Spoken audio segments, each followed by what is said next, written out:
Soy Daniel de la Serna, como ya me han presentado, soy fisioterapeuta, experto en una disciplina que es la psiconeuroinmunología, a la cual llegué hace ya muchos años. Empecé estudiándolo a través de un posgrado universitario y después tuve la oportunidad de incrementar los estudios a través del máster en psiconeuroinmunología clínica que oferta la Universidad Pontificia de Salamanca. Realmente, digamos que es un poco el enfoque, esta disciplina me ha otorgado un enfoque muy característico, muy propio de la disciplina en sí, que básicamente es lo que tiñe de alguna manera todas las intervenciones o el modo que tengo de trabajar con los pacientes que vienen a consulta. Bueno, hemos elegido un tema que creo que cuando miramos la epidemiología actual de las enfermedades crónicas, pues las enfermedades que tienen que ver con los trastornos energéticos, que son todas, pues digamos que representan un porcentaje importante y significativo de los problemas de salud que vemos hoy en día. Entonces vamos a hablar del trastorno energético, vamos a hablar de energía y vamos a hablar lógicamente de suplementación. Entonces sí creo que es importante dividir, o yo voy a intentar dividir este ratito en dos partes. Una primera parte que trate de contextualizar lo que es la fatiga, que entendamos un poquito mejor. No tenemos mucho tiempo, entonces tampoco podemos entrar muy en profundidad, pero sí creo que podemos dar unas pinceladas generales para entender mejor lo que significa la fatiga, cuáles son las implicaciones que tiene este síntoma, cuáles son los factores de riesgo que están más asociados a la aparición de la fatiga, cuáles son los mecanismos de acción que pueden estar fijando este síntoma, y a partir de ahí entenderemos de una manera creo que un poquito más fácil cómo podemos intervenir, cómo podemos utilizar la suplementación, entre otras cosas, para mejorar los procesos, ¿no? Bueno, lo primero hay que decir que tanto la salud como la enfermedad es una cuestión de energía. Sin energía no hay posibilidad de asegurar ninguna función en el cuerpo. Si a las células de mi organismo no se les suministra la cantidad mínima suficiente de recurso energético, las funciones para las cuales están diseñadas, las funciones que tienen que ofrecer al cuerpo, las funciones que tienen que asegurar para proveernos de salud, van a verse seriamente comprometidas. Esto es básicamente lo que vemos en cualquier patología, en cualquier enfermedad, tenga que ver directamente con la fatiga o no directamente tenga que ver con la fatiga, lo que vemos son trastornos energéticos que se asientan a diferentes niveles. La fatiga no deja de ser más que un síntoma, un síntoma que nos está llamando o marcando la atención sobre un déficit energético que puede haber en uno o varios niveles.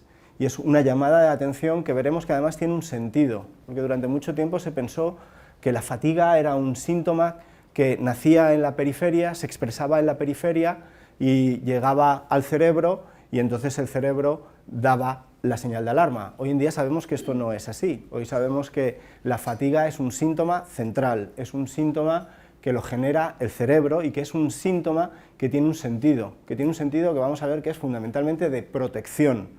Cuando a un tejido le falta energía y no puede asegurar su función, inducir fatiga es un mecanismo muy exitoso para no sobreexigir más gasto energético a esa función, a ese tejido, a ese órgano, a esa célula, ¿no? Y esto es un enfoque bastante novedoso.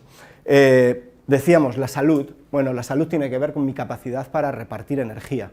Todos los órganos corporales necesitan, como decía al principio, una mínima cantidad de energía. Y para poder mantener mi salud necesito que la distribución de esos recursos sea la adecuada. En tanto en cuanto yo soy capaz de distribuir a cada órgano, a cada célula del cuerpo, la cantidad de gasolina mínima para asegurar su función, yo estaré protegido, mi salud estará protegida, las funciones corporales quedarán aseguradas. El problema viene cuando no se puede sostener este reparto de energía, cuando por el motivo que sea, por la situación que sea, empieza a haber órganos que disparan su consumo de energía.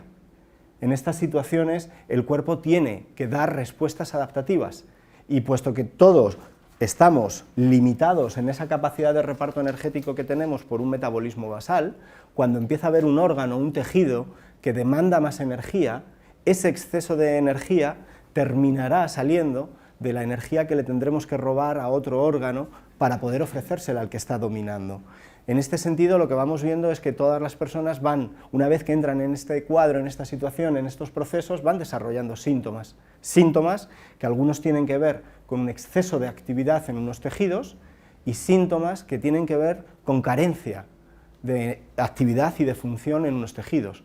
Por ejemplo, cuando vemos un proceso que cursa con inflamación, la inflamación que podemos manifestar a través de una alergia o que podemos manifestar a través de un proceso en la piel o un proceso articular, nos está indicando que hay un sistema especialmente activo gastando más energía de la que en condiciones normales debería gastar, que es el sistema inmunitario.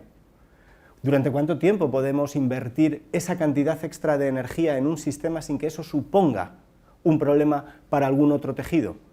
Es cuestión de tiempo que empiecen a aparecer también síntomas por carencia de energía, una contractura muscular, lesiones musculares, un estreñimiento o síntomas centrales, una dificultad para mantener la concentración, para mantener la atención, dificultades para conciliar el sueño. Estos son síntomas que nos están hablando de que hay un trastorno energético asentado en el cuerpo.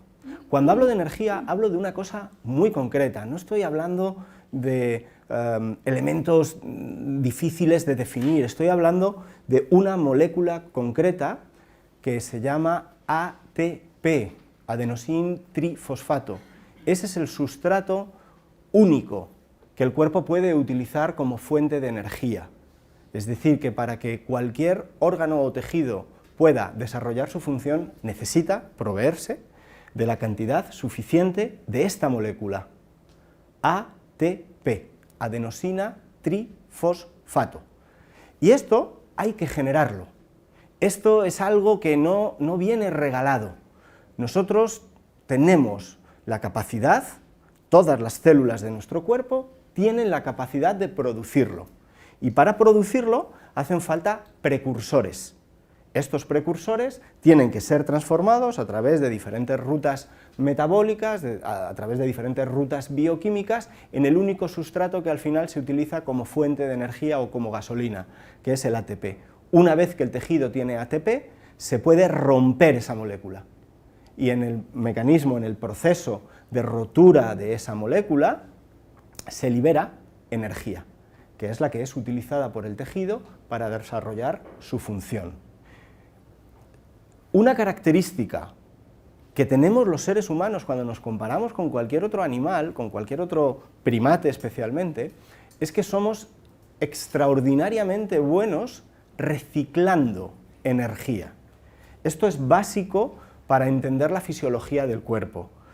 Los órganos son tan caros que si tuviéramos que estar constantemente utilizando precursores para poder ofrecer la cantidad de ATP que necesita nuestro cuerpo, nuestro peso corporal tendría que multiplicarse de manera espectacular. ¿Qué es lo que nos ha dado la evolución como respuesta a esta dificultad? La capacidad de reciclar todos los sustratos. Es decir, que una vez que yo he utilizado este sustrato y lo he roto, puedo volver a generar a partir de esto otra nueva molécula de ATP. Esto es básico porque esto es lo que permite sostener realmente nuestro metabolismo cuando entramos en una situación de estrés, en las que tenemos que incrementar nuestro gasto de energía. Esto es lo que permite que podamos hacer deporte, o esto es lo que permite que nuestro sistema inmunitario, cuando tiene que combatir una infección que va a gastar mucha energía, pueda hacerlo sin necesidad de estar constantemente generando nuevos recursos energéticos. La fatiga tiene que ver con una pérdida de capacidad precisamente para reciclar estos sustratos. La fatiga tiene que ver con disfunciones, con alteraciones en los mecanismos que nos deberían permitir recuperar energía en la medida que la voy gastando.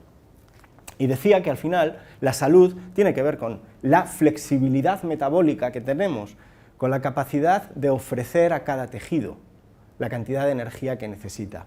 Y esto es importante porque mirad, el metabolismo basal puede estar alrededor de un ser humano, de unos 70 kilos, puede estar alrededor de las 1.600 kilocalorías.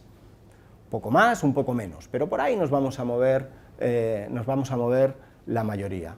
Esa es la cantidad de energía que tenemos para distribuir a todos los tejidos corporales. Pero lo que vemos es que 1, 2, 3, 4 y 5 órganos en todo el cuerpo vienen a gastar, solo esos 5 órganos, aproximadamente 1000 kilocalorías. Es decir, hay 5 órganos en el cuerpo que solamente para asegurar su función necesitan aproximadamente el 70% de todo el metabolismo basal. Cuando estos grandes órganos están bien asegurados en su función, entonces es mucho más fácil que podamos proteger nuestra salud. ¿Qué órganos son estos? Lo digo porque está en inglés: corazón, riñón, hígado, intestino y cerebro. Luego hay otros que son muy interesantes. Por ejemplo, el sistema inmunitario. El sistema inmunitario es un órgano que cuando está tranquilito apenas gasta energía, con muy poca energía puede mantener sus funciones, pero que cuando se activa se convierte en el órgano más caro del cuerpo, incluso más caro que el cerebro. Y esto es un factor de riesgo para la instauración de enfermedades, de patologías que tienen que ver con el trastorno energético. Un sistema inmunitario crónicamente activo en las vías sanguíneas, manteniendo un cierto patrón inflamatorio en el cuerpo, genera una situación que altera dramáticamente las posibilidades de repartir energía en el cuerpo. Porque este órgano en reposo es muy barato, activo empieza a ser significativamente muy caro. Y cuando un sistema inmunitario, que ha sido uno de los grandes sistemas que hemos tenido que desarrollar para sobrevivir a lo largo de la evolución, es decir, para poder combatir infecciones, pide energía, la jerarquía que tiene en el sentido de recibir esa energía es muy alta. Entonces, cuando un sistema inmunitario pide energía, es prioritario que él obtenga esa energía. Y esto va a provocar un trastorno energético importante, porque si este órgano que empieza a ser caro pide energía, esa energía tiene que salir de los recursos energéticos que quedarían a disposición de otros órganos, de otros tejidos. El otro gran órgano que es especialmente caro y que es importante que entendamos también el peso que tiene en patologías que tienen que ver con el trastorno energético es el cerebro. En condiciones normales el cerebro es el órgano más caro que hay en el cuerpo. El cerebro, para que nos hagamos una idea, cada día circularán alrededor de 200 gramos de glucosa por la sangre. Si, independientemente de lo que comamos, es decir, la capacidad que tiene nuestro cuerpo de mantener la producción de glucosa en sangre, se va a mover alrededor de esos 200 gramos. De esos 200 gramos, aproximadamente 130 gramos se los va a llevar el cerebro. Un órgano que pesa 1 kilo, y poco, 1 kilo 300. Pues ese órgano se va a llevar 130 gramos de cada 200 gramos de glucosa que termina circulando por la sangre. Es decir, el órgano que prioriza en el cuerpo la necesidad del recurso energético es el cerebro. El problema viene cuando el sistema inmunitario también se activa. Pongo un ejemplo muy visual. Cuando cogéis una infección, el sistema inmunitario, ¿qué hace? Da un paso adelante, porque es él el que tiene que gastar la energía. ¿Qué hace el cerebro? Automáticamente da un paso atrás. Cede que el recurso energético vaya en favor del sistema inmunitario para que el sistema inmunitario gaste la energía que necesita para combatir esa infección y que no nos mate. Y el cerebro, sin perder el control de todo lo que está ocurriendo en el cuerpo, es capaz de bajar su gasto energético. Pero ahora imaginemos un cuadro donde mi sistema inmunitario está crónicamente activo, no tan activo como cuando tengo que combatir una infección, pero sí suficientemente activo como para mantener su actividad crónicamente en el cuerpo. Si hay un órgano que va a ir siendo cada vez más comprometido para poder acceder a esos recursos energéticos que necesita, ese es el cerebro. Y decía hace 3 minutos, hoy sabemos que la fatiga es un síntoma de base central, es un síntoma que genera el cerebro. La fatiga no entra desde la periferia al cerebro, se genera en el cerebro y desde el cerebro viaja a la periferia. Evidentemente, para que el cerebro genere fatiga, en la periferia del cuerpo tienen que estar pasando cosas. Entonces, un factor de riesgo universal para entender la fatiga es la inflamación crónica de bajo grado. Es un sistema inmunitario débil, pero crónicamente activo en las vías sanguíneas. Eso es un factor de riesgo para la fibromialgia. Eso es un factor de riesgo para el síndrome de fatiga crónica. Pero realmente esto es un factor de riesgo para el desarrollo de cualquier patología. Cuando nuestro sistema inmunitario está constantemente activo, el riesgo, la susceptibilidad para desarrollar enfermedad metabólica aumenta. El incremento de riesgo o de susceptibilidad para desarrollar enfermedad neurodegenerativa aumenta. El incremento para desarrollar enfermedades prácticamente, insisto, de cualquier tipo. Detrás de prácticamente cualquier enfermedad crónica lo que encontramos es un sistema inmunitario crónicamente activo.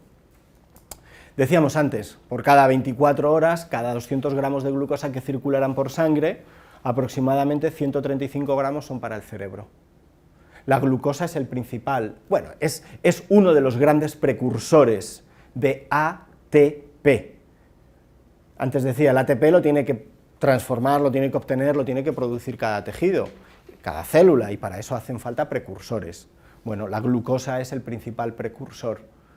Los tejidos tienen que tener la capacidad de captar glucosa, meterla dentro de su propia estructura y ahí se tiene que transformar en ATP.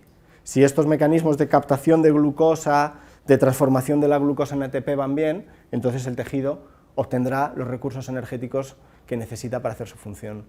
Cuando la capacidad de captar glucosa disminuye, o cuando capto la glucosa pero no soy capaz de transformarla adecuadamente en ATP porque hay algún mecanismo que está fallando, entonces el tejido empieza a no ser capaz de poder asegurar su necesidad energética básica, no es capaz de tenerla cubierta, ¿no?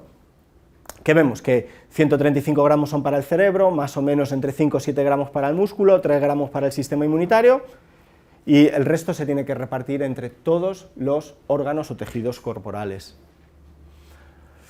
¿Qué vemos? Que cuando el sistema inmunitario se activa, el gasto energético se dispara. Este es un órgano absolutamente clave para entender la salud y para entender la enfermedad. En salud, mi sistema inmunitario tiene que estar tranquilito, tiene que estar con fenotipos que se llaman antiinflamatorios, baratos, me protege sin gastar energía. Solamente cuando hay una infección, o cuando hay una herida, o cuando hay un riesgo de sufrir una infección, mi sistema inmunitario debería activarse y gastar mucha más energía y cambiar su fenotipo hacia la producción de inflamación, que eso es al final lo que nos protege fundamentalmente de la infección, o eso es lo que necesitamos hacer para poder reparar un daño, inflamar. Cuando el sistema inmunitario responde así, la inflamación sigue una curva muy concreta, se alcanza un pico inflamatorio y de eso es lo que permite que después la inflamación finalice adecuadamente. Pero el modo en el que yo me estoy refiriendo, que está relacionado con la instauración de fatiga, entre muchas otras cosas, no es una actividad inflamatoria en la que se alcanza un pico inflamatorio, sino que es una actividad donde la actividad inflamatoria es muy débil, no se alcanza ese pico inflamatorio y por lo tanto el proceso no termina por finalizar nunca. Y de esta manera la actividad inflamatoria está presente en el cuerpo durante años. Vamos desarrollando síntomas en este sentido y si esos síntomas van progresando, a partir de un momento dado, ya la entidad de esos síntomas nos permiten entrar en un diagnóstico, hablaríamos ya de una patología. Si no está el sistema inmune detrás, no podemos hablar de patología. Y cuando el sistema inmunitario pide recursos energéticos, los recursos energéticos terminan llegándole. Si no somos capaces de proveérselos directamente, el sistema inmunitario desarrollará estrategias para poder obtenerlos. Y ahí es donde vamos desarrollando la susceptibilidad a la patología, en base a las estrategias que vaya desarrollando el sistema inmunitario para robar energía. Entonces, este es el problema. Cuando el sistema inmunitario se activa, puede llegar a gastar, solo él, de 200 a 300 gramos de glucosa, que es mucho más de lo que en condiciones normales recibiría. Decíamos, en reposo, 3 gramos aproximadamente. Se activa, multiplica por 100 su necesidad energética. ¿Qué significa eso? Que para darle recursos al sistema inmunitario, ¿qué es lo que tengo que hacer? Apagar prácticamente todas las funciones corporales. Cojo una infección, ¿qué es lo que hace mi cerebro? ¿Dónde me mete? En la cama. No como, no pienso, no hablo, es decir, lo único que hago es conservar energía para que el sistema inmunitario dispare su función. ¿Duele la musculatura? Cuando estamos con fiebre, por ejemplo, hay dolor muscular, hay dolor muscular. ¿Qué está haciendo el músculo? Descomponiéndose. ¿Para qué? Para que el sistema inmunitario encuentre recursos energéticos. Por eso muchas veces, cuando un paciente entra en UBI, con un proceso agudo muy activo, muy inflamatorio, ¿qué hay que hacer en la UBI? Frenar al sistema inmunitario, porque de otra manera, en lugar de matarte la infección, quien te mata es el sistema inmunitario, ¿no? Entonces, este es un sistema tremendamente importante para entender la fatiga. Un sistema inmunitario crónico, activo, termina en fatiga. Termina en fatiga. No hay manera de sostener eso. Ahora, un poco más de contexto. El cuerpo tiene la capacidad de almacenar energía. Aunque los alimentos proveen de recursos energéticos, el organismo tiene la capacidad de almacenar energía para poder utilizarla de una manera rápida y eficiente. Y esto es importante, porque para obtener la energía de los alimentos, el proceso es lento. Desde que yo como hasta que obtengo el recurso energético necesito tiempo. El proceso digestivo tiene que tener lugar. Tengo que romper los nutrientes, tengo que absorber los nutrientes, y eso lleva tiempo. Entonces, muchas veces, cuando el cuerpo tiene que disparar respuestas rápidas, la nutrición no puede ser la estrategia a partir de la cual el cuerpo se nutra. Para eso, el organismo ha aprendido, a lo largo de la evolución, a que como no siempre hemos podido comer, porque no siempre ha habido un acceso sencillo y fácil y abundante al alimento, hemos desarrollado mecanismos que nos han permitido almacenar energía. De tal manera que cuando comemos, el excedente energético que ofrecen los nutrientes no se utiliza, se almacena. Y para eso tenemos los músculos o el hígado, donde podemos almacenar la glucosa en forma de glucógeno, y eso es un almacén que está ahí para cuando se necesite, y tenemos otro gran almacén en el cuerpo, quizá mucho más importante, como es la grasa corporal. Toda la glucosa que no se utiliza, que no puede entrar en el músculo y almacenarse en forma de glucógeno, o que no entra en el hígado porque ya está lleno el depósito en el hígado, ¿dónde termina entrando? Termina entrando en el tejido graso, y la glucosa se almacena en el tejido graso en forma de triglicéridos, y eso es energía. ¿Para cuándo es energía? Pues mirad, por ejemplo, para un momento, para mí como ahora, que hoy he ido de cabeza en la consulta y no me ha dado tiempo a comer. Pero estoy aquí, no me he muerto. Ni me he muerto, ni me ha pasado nada, y puedo dar una clase. ¿Por qué puedo dar una clase? Porque en mi caso tengo la suficiente flexibilidad como para poder acceder a esos recursos de energía que hay en mi cuerpo, poder descomponerlos y poder mantener en la sangre los recursos necesarios para que mis tejidos puedan cogerlos y puedan transformarlo en ATP. Entonces, con esto que estoy diciendo, que tanto la grasa como la glucosa son las fuentes fundamentales de energía que hay en el cuerpo, y los depósitos que tenemos proveen de recursos energéticos al cuerpo. Bueno, pues estos recursos energéticos que almacena el cuerpo tienen que estar en conexión constante con el cerebro. Mi cerebro tiene que saber si hay o no hay energía almacenada, y esto se hace a través de hormonas. Hay hormonas que se producen, por ejemplo, cuando comemos, que están informando al cerebro de la entrada de energía a través de los alimentos. Esa es una de las funciones de la insulina. La insulina es una hormona que nos permite precisamente almacenar energía. La insulina hace que la glucosa vaya al músculo, que la glucosa vaya al hígado y que la glucosa vaya al tejido graso, y que ahí se almacene, de tal manera que cuando comemos y producimos insulina, esa insulina llega al cerebro, y el cerebro dice, ¡ah!, está entrando energía. Y ahora, en la medida que hay parte de esa energía que entra en la grasa se activa y produce otra hormona que se llama leptina, y la leptina, entrando en la sangre, también llega al cerebro. Y ahora el cerebro sabe que hay grasa que está cargada de energía. Eso regula nuestra conducta alimentaria. Si yo mantengo sensibilidad aquí a la insulina y mantengo sensibilidad aquí a la leptina, mi cerebro sabe cuándo tengo que dejar de comer. De tal manera que mi conducta alimentaria se ajusta a las necesidades energéticas que hay. Como la cantidad que necesito, ni más ni menos. ¿Qué ocurre cuando empieza a haber actividad inflamatoria en el cuerpo? Que el cerebro, aunque tiene muchos mecanismos para protegerse de esa inflamación, sabemos que hay zonas concretas del cerebro que quedan mucho más expuestas a esa actividad inflamatoria que está circulando por la sangre, y ese proceso inflamatorio también puede alcanzar al cerebro. En este caso hablamos de cuadros neuroinflamatorios, y cuando la actividad inflamatoria llega al cerebro, una de las primeras zonas que se ve condicionada por esta actividad inflamatoria es la zona del cerebro que debería ser sensible a la insulina y a la leptina. Lo digo de otra manera, cuando la actividad inflamatoria presiona lo suficiente, el cerebro pierde sensibilidad por la insulina y por la leptina. ¿Qué quiere decir esto? Que ahora mi cerebro pierde la capacidad de poder ajustar el nivel de energía que hay en el cuerpo.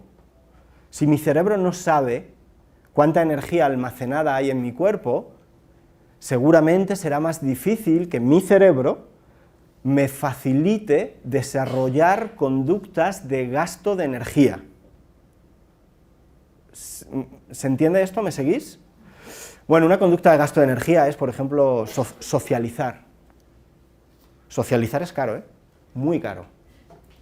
Para que yo tenga ganas de socializar, mi cerebro tiene que saber que hay suficiente energía. Eso es una conducta que tiene que ver con cómo mi cerebro capta la energía que hay almacenada.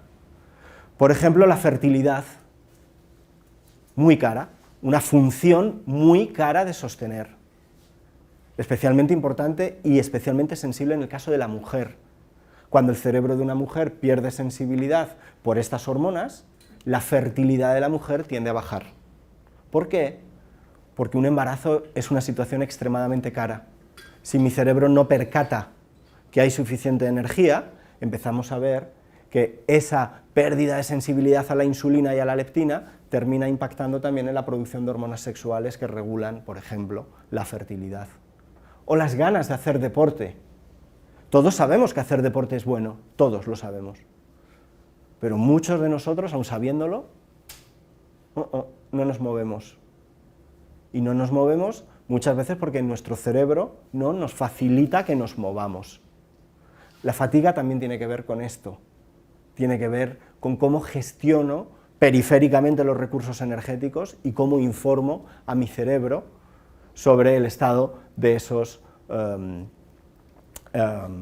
recursos almacenados. Cuando mi cerebro no es capaz de ajustar bien, de identificar bien el estado de mis recursos energéticos, lo que encontramos muchas veces es que la conducta alimentaria comienza a cambiar. Es decir, si mi cerebro percata que no hay energía, algo que puede ayudar a que haya más energía, que es comer más, o comer de manera diferente. Empiezo a elegir alimentos que aportan más calorías o alimentos que aportan más azúcares, porque estoy en la necesidad de encontrar más recursos energéticos. ¿Cuál es el problema? Que generalmente esas elecciones tienden a ser muy erróneas, esto tiende a provocar respuestas metabólicas basadas en la producción de hormonas que en lugar de ayudar a recuperar la normalidad, lo único que hacen es fijar el problema. El cuadro de resistencia a la insulina o el cuadro de resistencia a la leptina, entonces se empieza a fijar por la conducta alimentaria. y de esta manera los tejidos van siendo cada vez más, o se van viendo más limitados a poder utilizar adecuadamente los precursores.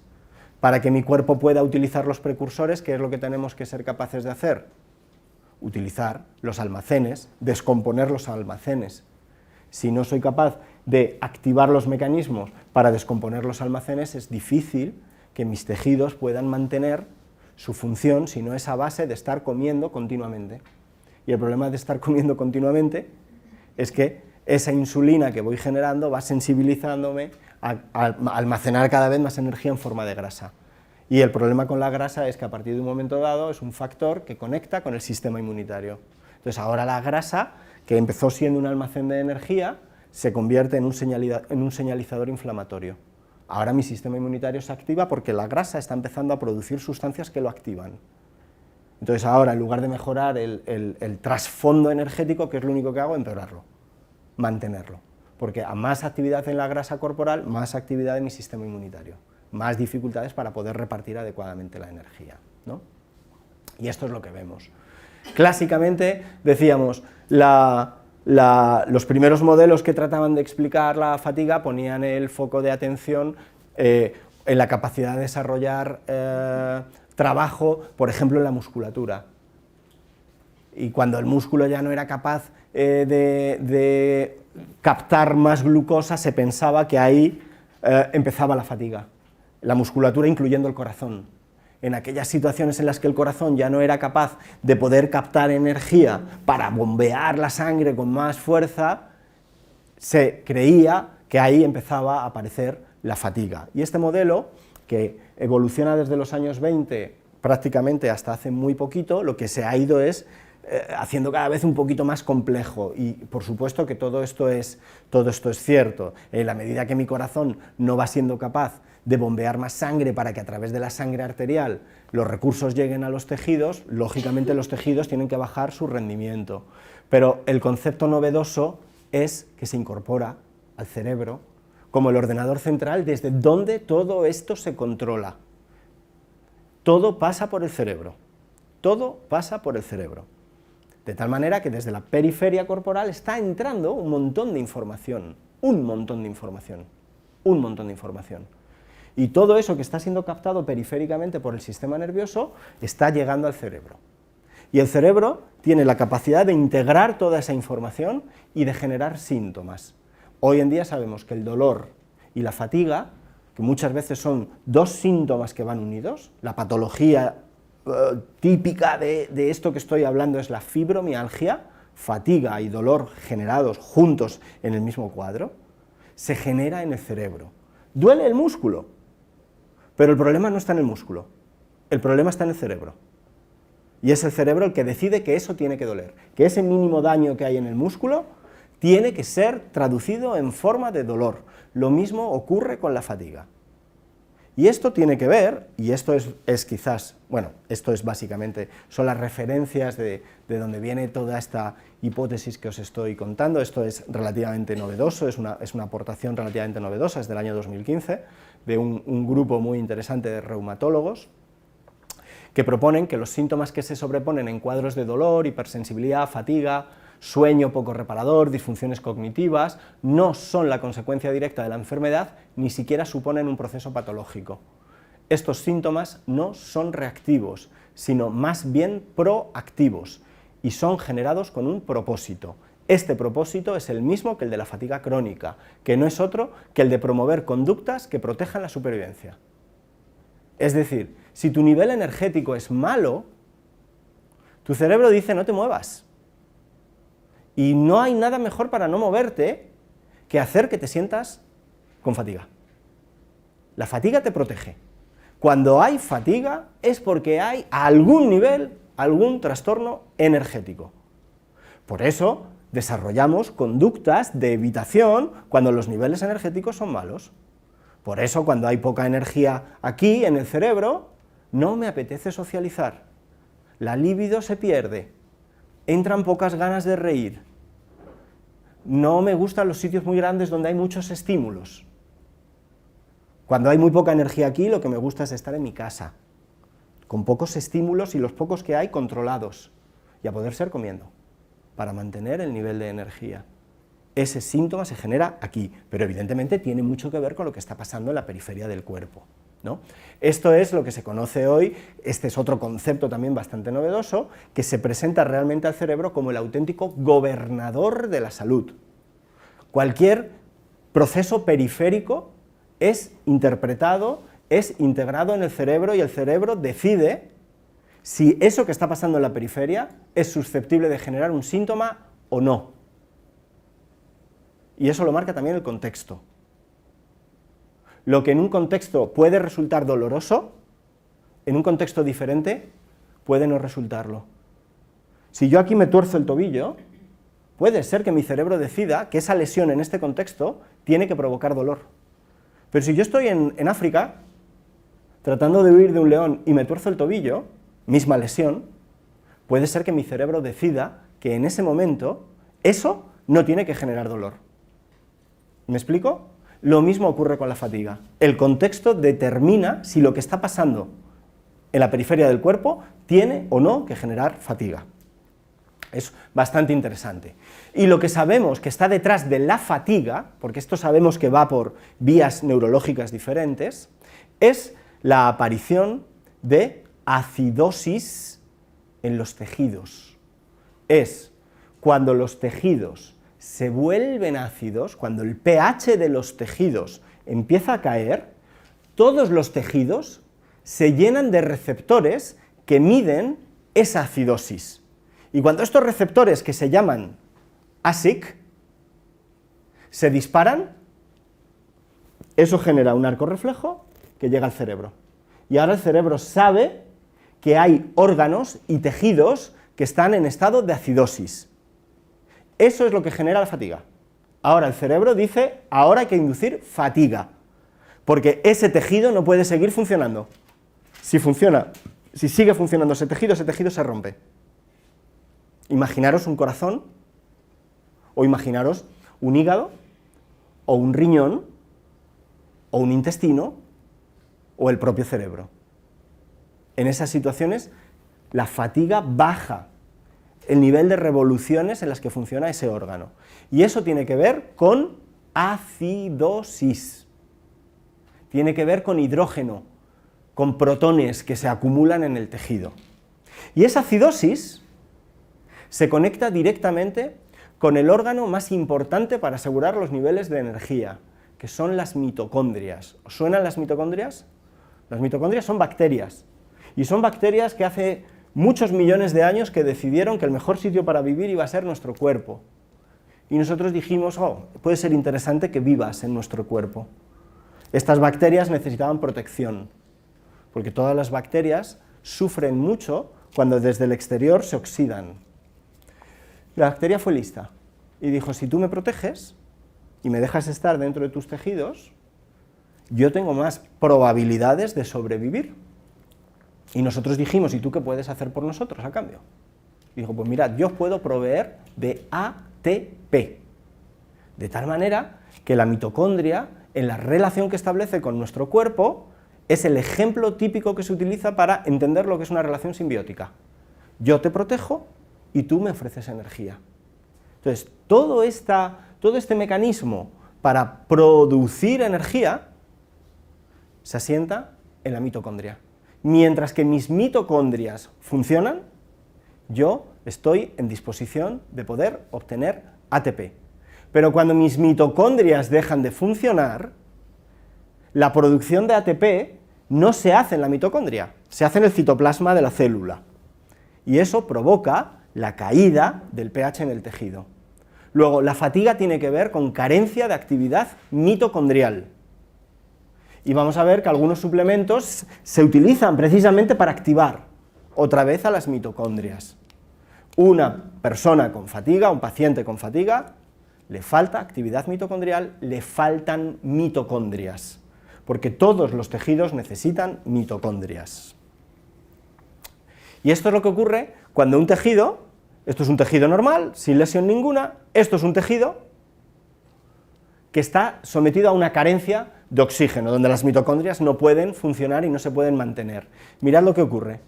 Esto que vemos aquí en morado son receptores específicos para medir acidez. En cuanto deja de haber oxígeno, ¿qué ocurre con esos receptores? Se disparan. Eso empieza a lanzar señales, pi, pi, pi, pi, pi, que llegan al cerebro. Y lo mismo ocurre para algunos receptores con el dolor, exactamente lo mismo, funcionan de la misma manera. Bueno, pues decíamos, esto se tiene que producir de manera muy mayoritaria en las mitocondrias. Y cuando vemos esto, que es el ATP, caray, ya vemos algunas cosas que son muy interesantes.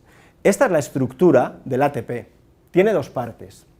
Por un lado, una adenina, esto es nitrógeno, esto está en la base de la vida, no de la vida de los seres complejos, en la vida de los seres más básicos, ¿no? Nitrógeno, adenina. Y lo que vemos es que esta base nitrogenada está unida a un azúcar que se llama ribosa. La ribosa es un suplemento que se utiliza cuando hay trastorno de energía. La ribosa es uno de los suplementos más utilizados en pacientes con fibromialgia, en pacientes con fatiga crónica, simplemente en cuadros de fatiga, en cuadros de estrés. Bueno, básicamente porque la ribosa es la base del ATP. Sin ribosa no hay estructura para producir energía, ¿sí? La ribosa forma parte del ADN, forma parte del ARN. Estamos hablando de un elemento estructural básico para la vida, Y luego, este azúcar, que está lleno de carbonos, en este carbono ¡pop!, se le une 3 ácidos fosfóricos, 3 grupos fosfato. Esto, insisto, tenemos que hacerlo. No viene regalado, lo tienen que hacer nuestras células. Y para hacer esto, tienen que haber enzimas. Si no hay, por ejemplo, magnesio, otro suplemento muy utilizado cuando hay trastorno energético, no hay posibilidad de poder unir los grupos fosfato al resto de la molécula de ATP. Sin magnesio no hay energía, porque físicamente no podemos construir esa estructura, esa molécula, que es la que nos va a proveer de energía. Y eso se tiene que hacer de manera muy mayoritaria dentro de la mitocondria. El magnesio es responsable de activar la enzima necesaria que coge así los grupos fosfato y los une a la ribosa. Eso tiene que llegar ahí una enzima, que es una proteína con esa capacidad de coger por aquí los grupos fosfato, aquí la ribosa y hacer esto, ¡pum!, y conectarlo. Bueno, pues esta enzima necesita una llave, algo que lo dispare. Si no hay magnesio, yo no puedo hacer esto.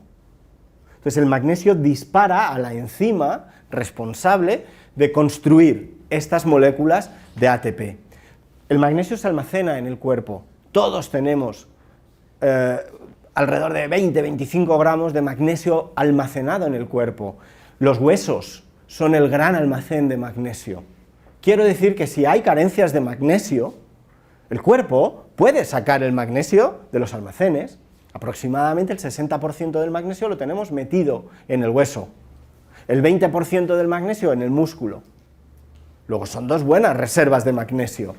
Si mi cerebro necesita ATP, tal vez yo descomponga un poquito de magnesio en el hueso o saque un poquito de magnesio del músculo, ¿sí?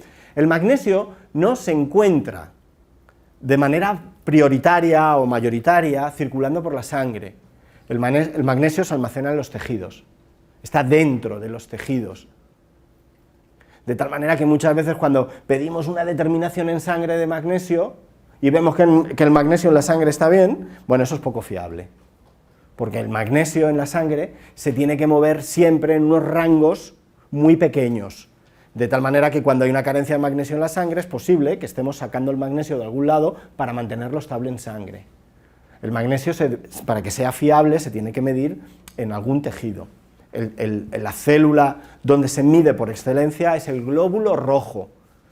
Entonces, para medir y saber cuál es el estado de magnesio en el cuerpo, lo que habría que hacer es medir los niveles de magnesio en un glóbulo rojo, en un eritrocito. También hay alguna prueba fiable de medir magnesio en orina, ¿sí? pero muchas veces el magnesio en sangre no es fiable. La absorción del magnesio, el magnesio lo encontramos, es el átomo, forma parte también de la molécula de la clorofila, el magnesio, todo lo que es verde es rico en magnesio, ¿no?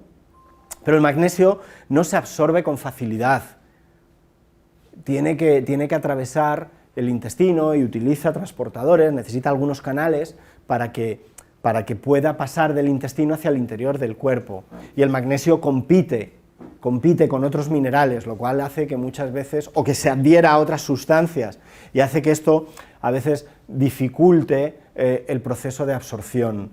Esta información también es importante porque hay muchas formas de magnesio en el mercado. Hay citrato de magnesio, hay bisglicinato de magnesio, hay óxido de magnesio, y algunos varían en precio. Bueno, pues la presentación, la fórmula, la forma de formular este magnesio marca en gran medida la capacidad o la facilidad con la que ese magnesio se absorbe.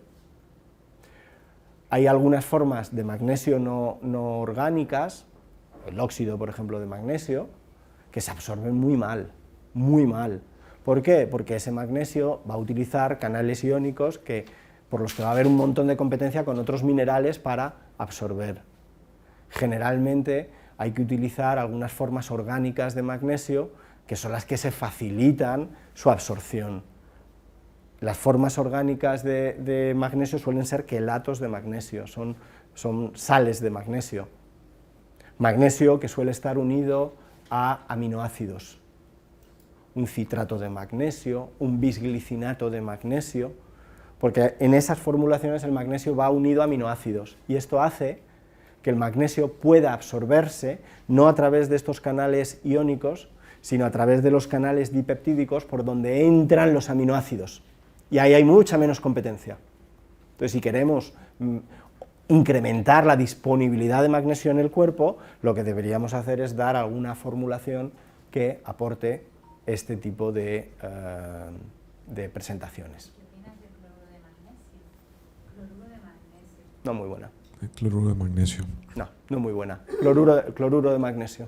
Yo iría más a un bisglicinato, iría más a un citrato de magnesio, que se absorben con un poquito más de facilidad. O sea, hay que buscar magnesio que tenga una absorción más rápida. Que utilice, la absorción del magnesio se va a ver incrementada cuando el magnesio va unido, por ejemplo, a aminoácidos. Eso utiliza vías de absorción diferentes, vías de absorción que se ven facilitadas. ¿Sí? Y todas las células corporales tienen mitocondrias. Todas las células, unas más y otras menos, ¿verdad? Ahí es donde deberían entrar la glucosa, los ácidos grasos o los aminoácidos. Para que ahí entren la glucosa, los ácidos grasos o los aminoácidos, primero tenemos que transformarlos. Porque realmente en la mitocondria solo entra una sustancia que se llama acetilcoenzima A. Eso es lo único que entra en la mitocondria. Por lo tanto, debería ser capaz de transformar la glucosa en acetilcoenzima A, o ácidos grasos en acetilcoenzima A, o aminoácidos en acetilcoenzima A. Si yo soy capaz de ir transformando esto, entonces tengo la vía de entrada hacia la mitocondria asegurada. La otra vía por donde se puede obtener el ATP es fuera de la mitocondria, pero esto es muy ineficaz. Es muy ineficaz. Fijaros, por una molécula de glucosa que yo meta en la mitocondria puedo obtener de 36 a 38 moléculas de ATP, que eso es bastante energía por cada molécula de glucosa, pero por cada molécula de glucosa que yo meto, que no soy capaz de meter en la mitocondria y la pongo en el citoplasma, fijaros, ¿cuánto ofrezco? 1 o 2 moléculas de ATP. Entonces, ¿qué necesitamos para poder ofrecer energía?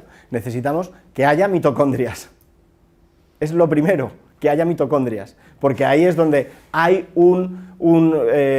una eficiencia energética mayor.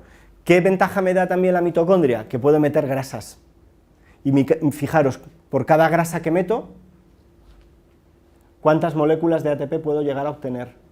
Entonces, las grasas deberían ser los sustratos energéticos fundamentales con los que en condiciones normales mis tejidos corporales obtienen ATP, porque grasa tenemos todos en exceso, y si pudiéramos descomponerla para utilizarla sería maravilloso, pero para esto hace falta que la insulina funcione bien en el cuerpo. Cuando la insulina no está bien ajustada, cuando hay cuadros de resistencia a la insulina, con hiperinsulinemia, entonces la posibilidad de oxidar grasa se ve muy limitada. Y tenemos otro factor de riesgo añadido por el que tenemos dificultades para obtener ATP en las mitocondrias, que es el sedentarismo. El sedentarismo, la pérdida de actividad física, la pérdida del músculo, la sarcopenia. Eso baja la densidad mitocondrial de un órgano que es absolutamente clave para entender el reparto de energía, que es la musculatura. Un músculo aislado tiene muy poco impacto en el cuerpo, pero 20 kilos de músculo contrayéndose al mismo tiempo condicionan todo el reparto de energía. La contracción muscular genera adaptaciones locales, que son muy interesantes, pero genera adaptaciones a distancia, que son todavía más interesantes. Una de las cosas que hace el músculo es facilitar que los tejidos corporales en la periferia puedan incrementar de nuevo la densidad mitocondrial. El músculo produce sustancias que cuando llegan a otros tejidos les permiten mejorar la densidad de mitocondrias, pero para eso es imprescindible incrementar el patrón de actividad física, utilizar un poquito más de energía. Y como decíamos, una vez que se genera la energía y la gastamos, liberamos energía. Eso es lo que vale para utilizar esa energía. Y a partir de ahí, ¿qué es lo que hacemos muy bien? Volver a convertir el ADP, uniéndole otro grupo fosfato, en ATP. Es decir, es un sistema que se consigue reciclar. Yo gasto energía, dejo una molécula de desecho que se llama ADP, pero si le uno otro grupo fosfato, ya tengo otra vez ATP, que puedo volver a gastar.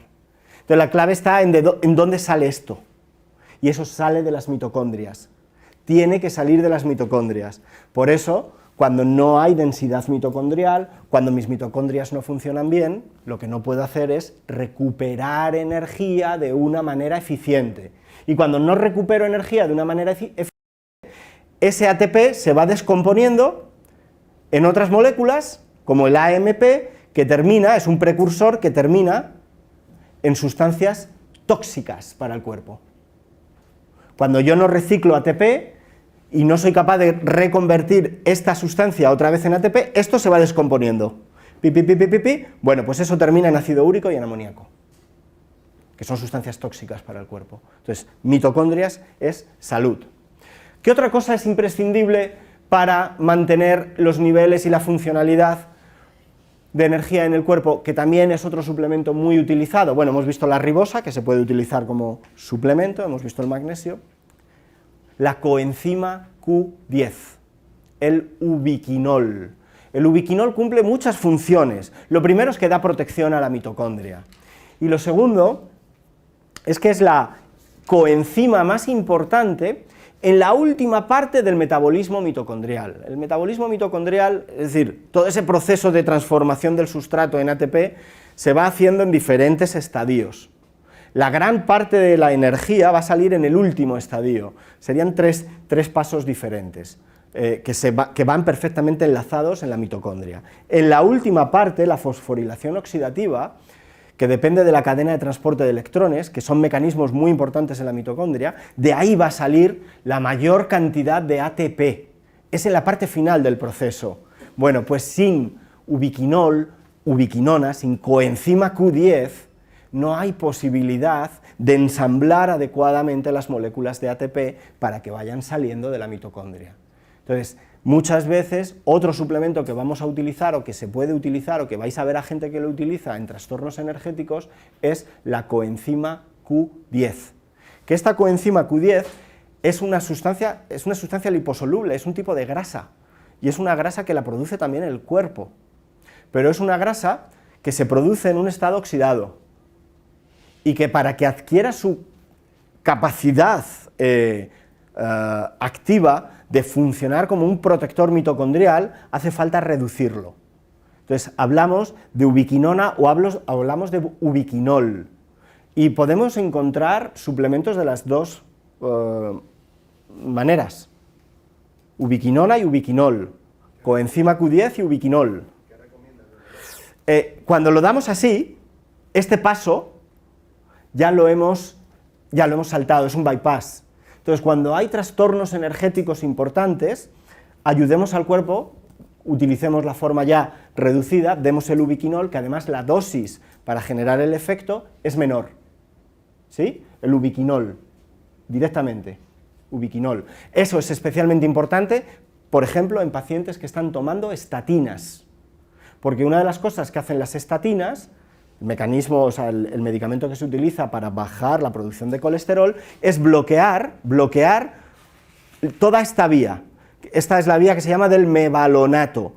Entonces, la estatina bloquea esto, y todos estos pasos, ¿ves?, por los que se produce colesterol, se dejan de presentar. ¿Qué es lo que ocurre? Que todo este paso también es necesario para que el cuerpo produzca coenzima Q10. Entonces, la utilización de la estatina muchas veces llega al vaciamiento de los depósitos de coenzima Q10. Sin coenzima Q10 no hay actividad mitocondrial. Entonces, ¿qué vemos muchas veces en pacientes que están tomando estatinas durante mucho tiempo? Trastornos energéticos, fundamentalmente en órganos, los músculos. Sufren mucho, el corazón, los músculos. Bueno, en estos pacientes quizás utilizar un suplemento de coenzima Q10 sería especialmente interesante, y en estos casos mejor dar el ubiquinol. Decíamos antes, la ribosa, otro sustrato energético. Sin ribosa no hay ATP, es parte de la estructura del ATP. Pero fijaros, para llegar aquí a ATP, desde la glucosa, fijaros todos los pasos que hay, todo lo que tiene que pasar. Bueno, pues estos primeros pasos son especialmente complejos, porque las enzimas que participan aquí se utilizan para un montón de cosas. Y hay veces que la glucosa, aunque está presente, no termina aquí, termina en otros sitios. Bueno, pues fijaros, la ribosa entra justamente por debajo de estos pasos que pueden estar limitados.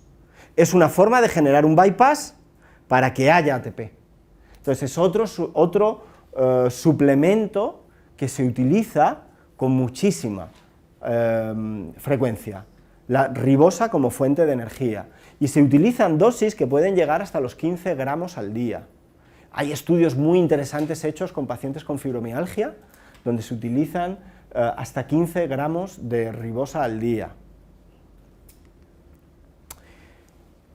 Y hablando de las mitocondrias, la última sustancia de la que me gustaría hablar es una sustancia relativamente, no sé si llamarlo, no es nueva, es una sustancia súper antigua, es un tipo de vitamina B, que se llama PQQ, una de las sustancias más activas que hay en la vida, muy antigua, es una sustancia que tiene dos grandes funciones. Uno, da mucha protección contra la oxidación, es seguramente el antioxidante más potente que podemos encontrar ahora mismo, puede tener efectos sobre más de 200.000 oxidantes, eso es una burrada como antioxidante, pero también facilita el proceso de diferenciación y de supervivencia de las células, precisamente porque da protección a la mitocondria.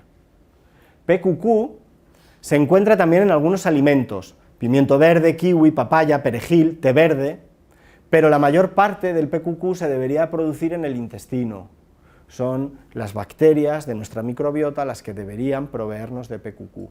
Bueno, generalmente como tenemos la microbiota como la tenemos y el intestino está como está, es otra sustancia que además cuando se utilizan en forma de suplemento, se utilizan dosis relativamente bajas, o sea, los estudios hablan que con 10 miligramos de PQQ ya hay efecto, no hace falta entonces usar dosis muy altas, no es como la ribosa que se dan dosis más altas. Sería otra sustancia muy interesante para mantener la función en las mitocondrias. ¿Qué otras sustancias habría? Y esta es la última diapositiva. Bueno, todas las vitaminas del grupo B, todas las vitaminas del grupo B serían imprescindibles. Sin vitaminas del grupo B, el ciclo de Krebs, que es el lugar, es el ciclo, es el mecanismo, la ruta bioquímica de transformación de los sustratos en ATP, no funcionaría. Especialmente importante, hay dos vitaminas que son especialmente importantes, la vitamina B1 y la vitamina B9. Generalmente el resto de vitaminas del grupo B, unas son precursores de las otras, por eso muchas veces lo que se da es un complejo, das un complejo de esos de vitaminas B que traen todas y ahí tienes ya todo el perfil de vitamina B necesario para que el cuerpo pueda funcionar. Pero hay dos de ellas que no, que son el ácido fólico, la vitamina B9, y la tiamina, la vitamina B1. Y la tiamina es especialmente importante para el metabolismo de la glucosa, como fuente o como sustrato energético, para mantener la transformación de la glucosa en piruvato y del piruvato en acetilcoenzima A, que el acetilcoenzima A es lo que entra en la mitocondria. Pues la vitamina B1 estabiliza, es la coenzima fundamental de la enzima, que se llama piruvato de hidrogenasa, que lo que hace es que coge el piruvato y lo transforma en acetilcoenzima A. Sin vitamina B1, esta vía de transformación, que es el paso previo para entrar en la mitocondria, también se ve frenada. La vitamina B1 es otro suplemento muy interesante a utilizar en cuadros de fatiga crónica, en fibromialgia, porque es otro mecanismo para ir empujando el cuerpo a volver a funcionar a través de las mitocondrias. La B1 es tiamina. Tiamina. La B9, Ácido fólico. ¿Sí? Y creo que con esto hemos terminado. Fantástica tu ponencia, muchas gracias. Muchas gracias. De verdad.